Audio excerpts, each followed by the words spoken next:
Okay, this is the safe, the finished safe. This is what we're going to try and create the casing for today. As you notice, it's all together here. The door opens, you have the servo motor here which works the lock, you have the matrix keypad here which works the servo to open and shut the lock. The hinge is here, as you can see, on the door, which allows the door to pivot on the hinge point to open and shut. You have the two LEDs, the red and the green. The red tells us it's locked, the green tells us it's open. You have the battery snap here going through the backboard, through the centre hole of the backboard. These four machine screws here hold the PCB in place inside. But as you can see, if we look inside the box, you still can't see the PCB, okay, because it's got an internal wall. Having the internal wall on the safe means that you can put things in here and you don't damage the PCB, or the wires from the PCB don't get in the way of the things you put in the safe. So there we have it, there's the safe. That's what we're going to try and create the box for today.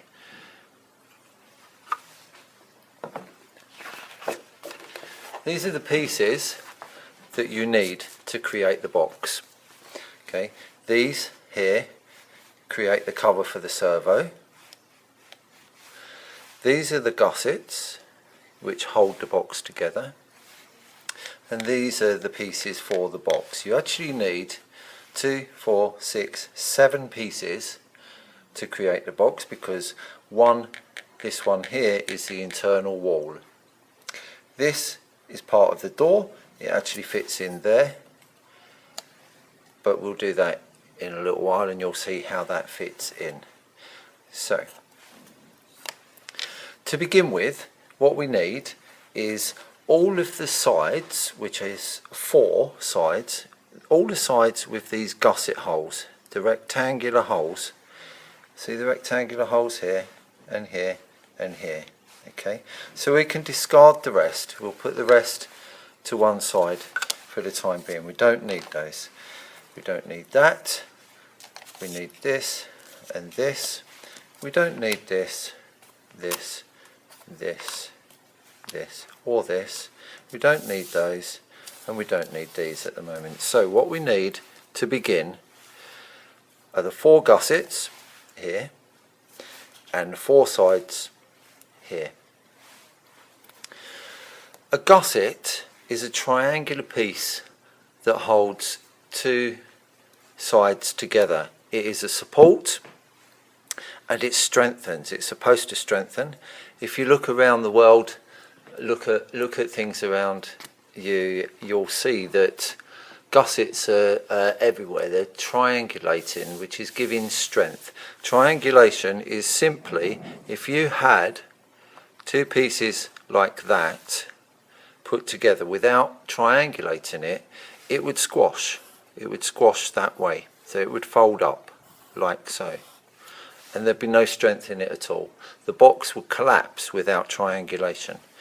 So if you triangulate here on the box, then it actually gives a lot of strength. Can you see that? Let's move that up here. Okay, so we've got a rectangle with triangulation. We use the gusset for triangulation, and that gives us the strength. So, moving back to here, let's decide now which way we are going to put these together.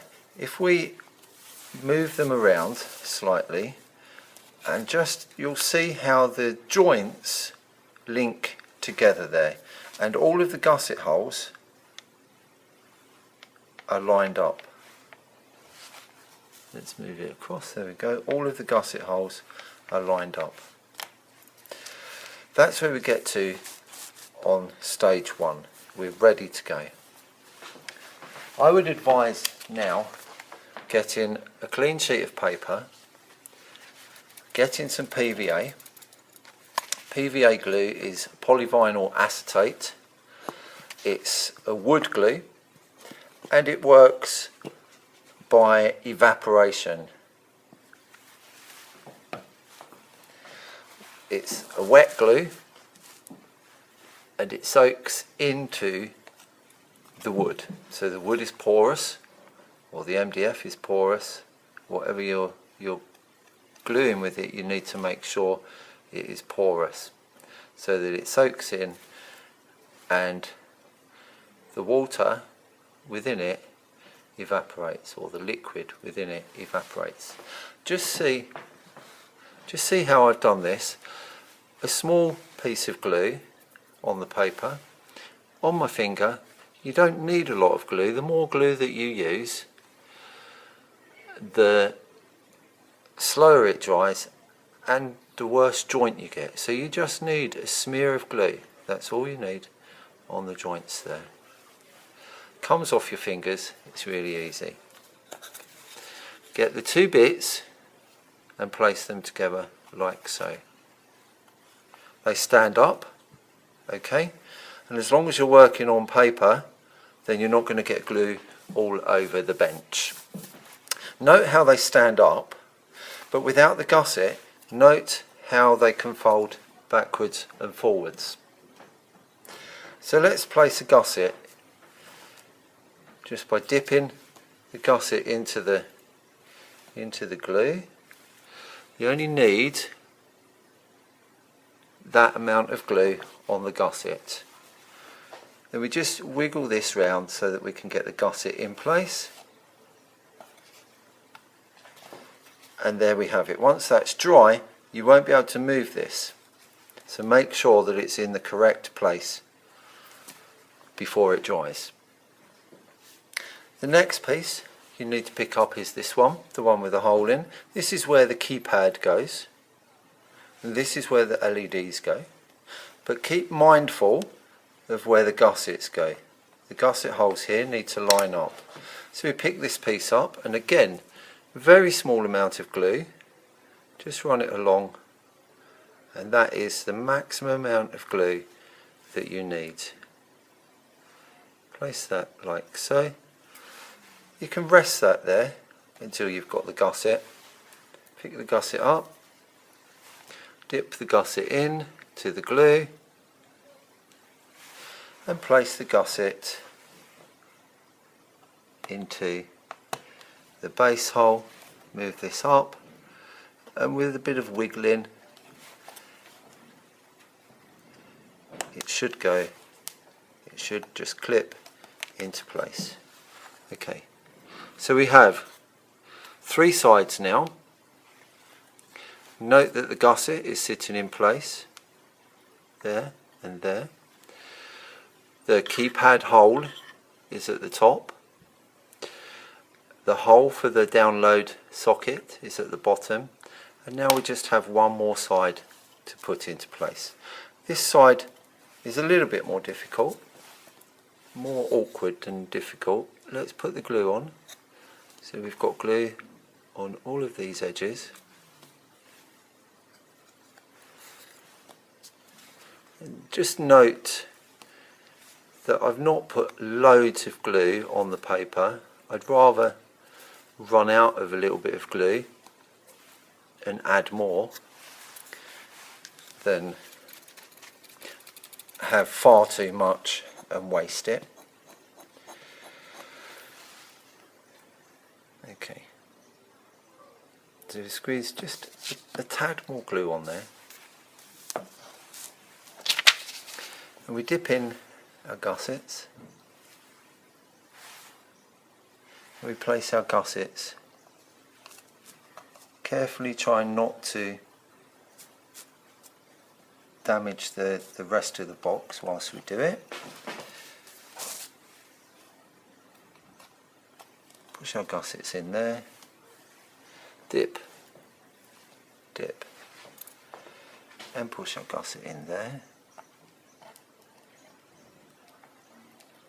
Okay, making sure that the gusset is pushed firmly in.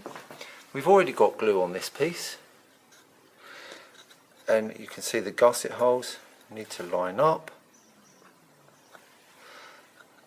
and with a bit of gentle persuasion we should be able to.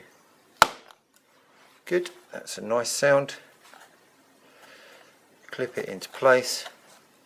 This one hasn't quite gone in, and if we're careful we can pick it up and move it around. If you notice here, look at this gusset here, it's not quite gone in.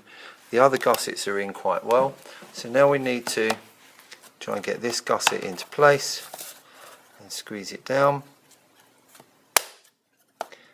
like so. Make sure that all the sides are pushed hard together and they're not sticking out, there's no gaps, and there we have it, the beginning part of your box.